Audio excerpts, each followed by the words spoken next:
The reasons why a development bank of this kind is necessary are not very difficult to understand. The size of the allocation for industrialization in the first two 5-year plans was not, on the whole, so great as to strain the resources of the existing financial institutions, including banks. But latterly, the gaps in the present institutional framework for the provision of industrial credit, especially for medium and long term periods, have come to light. This, I think, was inevitable. With a projected outlay of rupees 3100 crores for industrialization in the 11th 5-year plan, and with rising costs, it would have been surprising if the needs of industry could have been promptly or fully satisfied within our existing resources. As it is the establishment of a high-powered agency which may be able to undertake residual responsibility or ultimately for promoting or accelerating industrial growth has become urgently necessary. I am not unmindful, sir, while I am saying this, of the effort which banks and other industrial finance corporations have been making to adapt themselves to the changes which are being brought about as a result of rapid industrialization. Bank advances this year, at the peak of the busy season, reached a record level, and nearly 60% of the advances are now granted for industrial purposes. In the case of the State Bank of India, which is our leading commercial bank, the figure, I believe, is even higher. 3/4 of the state bank's advances, I understand, are sanctioned to industrial units.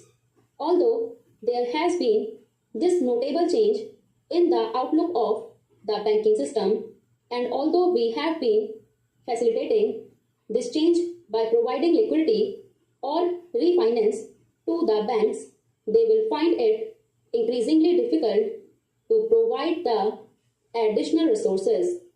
There are many other competing demands on the resources of the banking system, and banks have also some statutory obligations in the matter of maintaining a specified percentage of their resources in cash or approved investments. In any case, the ability of the commercial banking system to assist industry is dependent in the long run on an increase in deposits. While banks can and should try to help the industry, it will be unrealistic to think that in the existing phase of development, they can continue to carry the burden of financing industrial enterprises without any external aid or assistance. We have a number of specialized agencies like the Industrial Finance Corporation and the State Finance Corporation, but they operate within certain limitations. Their capital or other resources are no longer adequate in relation to the total volume of the demand for long and medium term credit. The conditions in which or the security against which they can grant loans or other assistance are also rigid.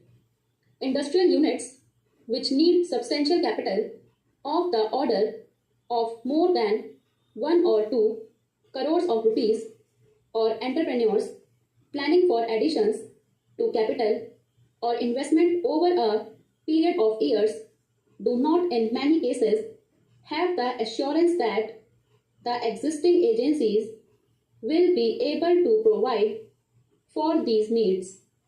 In the existing conditions in which there is an acute shortage of capital in relation to demand, New enterprises which do not have the backing of the better known managing agency houses or the assistance of foreign collaborators are particularly likely to be affected.